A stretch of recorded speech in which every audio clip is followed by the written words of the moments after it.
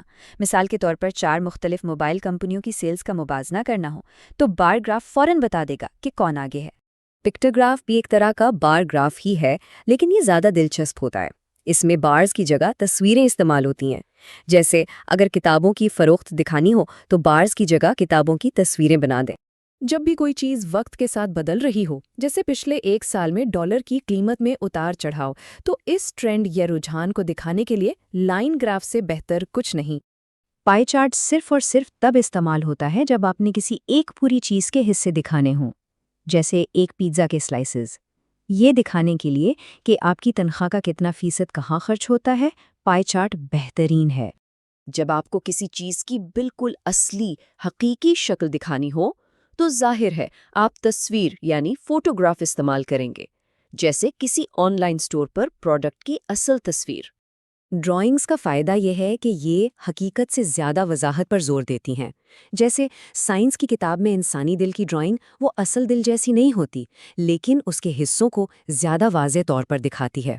Diagram کا مقصد کسی چیز کی شکل دکھانا نہیں، بلکہ یہ بتانا ہے کہ کوئی سسٹم کام کیسے کرتا ہے یا چیزوں کا آپس میں کیا تعلق ہے۔ جیسے واٹر سائیکل کا ڈائیگرام۔ جب بھی کسی کام کو کرنے کے سٹیپس یا مراحل دکھانے ہوں تو فلو چارٹ استعمال ہوتا ہے۔ یہ شروع سے آخر تک پورے پروسیس کو دکھاتا ہے، جیسے کہ چائے بنانے کا طریقہ۔ یہ چارٹ کسی بھی کمپنی یا ادارے کا ڈھانچہ دکھاتا ہے، مطلب کون باس ہے، اس کے نیچے کون کام کرتا ہے اور کون کس کو جواب دہ ہے، جیسے کالج کے پرنسپل اور اساتذہ کا چارٹ۔ شیڈیول چارٹس کسی بھی پروجیکٹ کا ٹائم ٹیبل ہوتے ہیں۔ یہ بتاتے ہیں کہ کون سا کام کب شروع ہوگا اور کب ختم ہوگا، جیسے گھر کی تعمیر کے مختلف مراحل کا شیڈیول۔ جب بھی کسی رپورٹ یا پروپوزل میں پیسوں کا حساب کتاب دکھانا ہو تو بجٹ سٹیٹمنٹ استعمال ہوتی ہے۔ یہ بتاتی ہے کہ پیسہ کہاں سے آیا اور کہاں خرچ ہوا۔ زبردست! تو یہ تھیں 12 قسمیں۔ اب وقت ہے کہ ان تمام معلومات کو جلدی سے سمیٹیں تاکہ امتحان کے لیے سب کچھ ذہن میں تازہ ہو جائے۔ تو خلاصہ یہ ہے، لیسن 31 سے ہم نے سیکھا کہ ویژول چیزوں کو آسان بناتے ہیں اور ان کے 9 اہم اصول ہیں، اور لیسن 32 سے ہم نے 12 قسمیں سیکھیں۔ امتحان میں MCQs کے لیے ہر قسم کا مقصد یاد رکھنا سب سے ضروری ہے۔ اچھا، اب ان 12 اقسام کو یاد رکھنے کی ایک زبردست ٹرک یہ ہے، انہیں 4 چھوٹے گروپس میں بانٹ لیں۔ پہلا گروپ ڈیٹا کا موازنہ کرنے والوں کا، ٹیبل، بار، لائن۔ دوسرا گروپ حصے اور پروسیس دکھانے والوں کا، پائی، فلو۔ تیسرا حقیقت کی عکاسی کرنے والوں کا، فوٹو، ڈرائنگ، ڈائیگرام۔ اور چوتھا پروجیکٹ مینجمنٹ والوں کا، آرگنائزیشنل، شیڈیول، بجٹ۔ اس طرح یہ فوراً یاد ہو جائیں گے۔ چلیں اب ایک آخری بار بالکل آرام سے ان سب کو دہرا لیتے ہیں۔ ویژول ایڈز کا مقصد ہے کمیونیکیشن کو واضح کرنا، اور 12 اقسام کے لیے وہ 4 گروپس یاد رکھنے ہیں۔ پہلا، ڈیٹا کا موازنہ کرنے والے، ٹیبل، بار اور لائن گراف۔ دوسرا، حصے اور عمل دکھانے والے، پائی اور فلو چارٹس۔ تیسرا، حقیقت کی عکاسی کرنے والے، تصویر، ڈرائنگ اور ڈایاگرام۔ اور چوتھا، پروجیکٹس کا انتظام کرنے والے، آرگنائزیشنل، شیڈیول اور بجٹ چارٹس۔ بس آپ کی تیاری مکمل ہے، خود پر بھروسہ رکھیں، آپ نے بہت محنت کی ہے۔ اب بس ایک گہری سانس لیں اور پورے اعتماد کے ساتھ امتحان دینے جائیں۔ آپ سب کے لیے بہت بہت نیک خواہشات۔ السلام علیکم۔ NG 201 کے فائنل امتحان کی اس آخری تیاری میں خوش آمدید۔ بالکل پریشان نہیں ہونا، چلے مل کر کچھ بہت آسان لیکن اہم چیزوں کو سمجھتے ہیں تاکہ امتحان میں بہترین نمبر آ سکیں۔ دیکھیں، فکر کی کوئی بات نہیں ہے، ہم یہ مل کر کر لیں گے۔ آج کے جو ٹاپکس ہیں وہ شاید دیکھنے میں تھوڑے بڑے لگیں، لیکن سچ پوچھیں تو یہ بہت آسان ہے اور امتحان میں اچھے نمبر دلوانے کے لیے بہترین ہے۔ اچھا، تو آج کا ہمارا پلان کیا ہے؟ ہم اسپیسیفیکیشن سے نمبر کیسے لینے ہیں یہ دیکھیں گے، رپورٹس کے سٹرکچر سے کیسے آسان نمبر ملتے ہیں اس پر بات کریں گے، اور لکھنے میں جو عام غلطیاں ہوتی ہیں ان کو ٹھیک کرنا سیکھیں گے، اور ہاں، آخر میں ہم سب کچھ بہت آرام سے، سکون سے دہرائیں گے۔ یہ وہ ٹاپکس ہیں جن سے MCQs اور شارٹ سوالات